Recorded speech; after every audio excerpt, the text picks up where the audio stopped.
What's going on, guys? So, today's topic is going to be all about destructive and negative behaviors. And this is something that is holding a lot of us back from achieving our potential.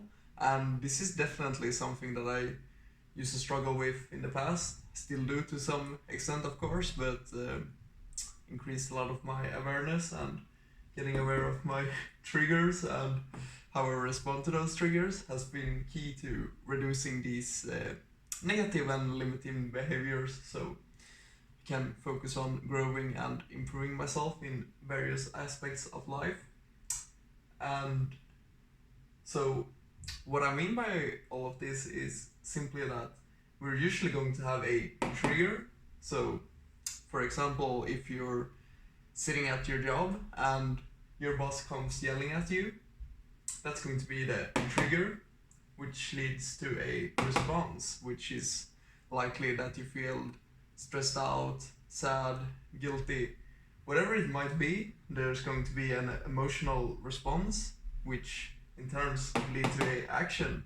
And in my case, this was usually when in the situation that my boss was yelling at me, I would get the trigger would be my boss yelling at me. I would have an emotional response, and my action would simply be that I crouched forward like this.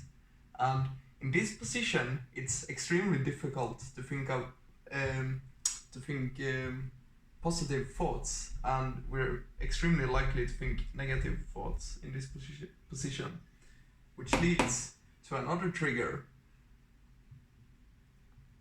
So the trigger is now basically the negative thoughts, which spirals into a negative response and negative action, whatever that might be. Maybe you go shopping or order some fast food instead of committing to working out and sticking to your meal plan.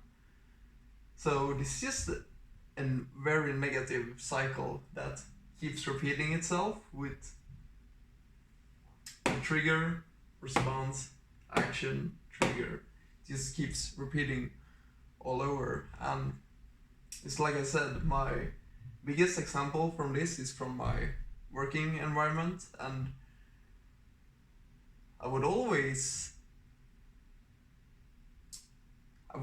let that spiral into so many aspects of my life. So basically, when my boss started yelling at me, I would get extremely emotional, or my response would be extremely emotional.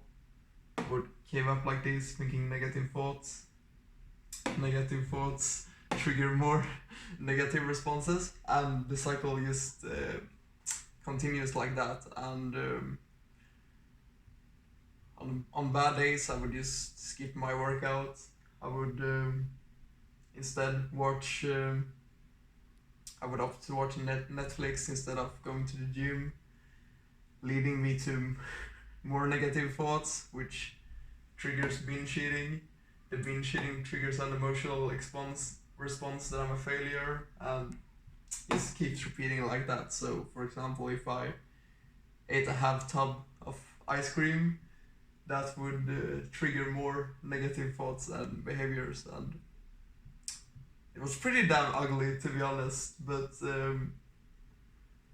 now that we identified this and that we are aware of this, we just have to be extremely aware of what our triggers are, because when we're aware of the triggers, we know, okay, when I have that trigger, I want to alter my response. So if your boss is yelling at you, you don't have to have a negative or an emotional response. You can just accept that, okay, he's having a bad day and he's taking it out on me. I'm not going to let that affect my mood or peace of mind. So basically, we change the response right here, and we can take a positive action instead of a negative one, completely neglecting the negative spiral from continuing. So that's honestly the key thing about getting aware of the triggers and the response, because then when we don't get emotional or overwhelmed here, it's very easy to take a more logic or helpful action that's going to bring us closer towards our goals. So I hope all of this makes sense, and if you have any questions, please let me know.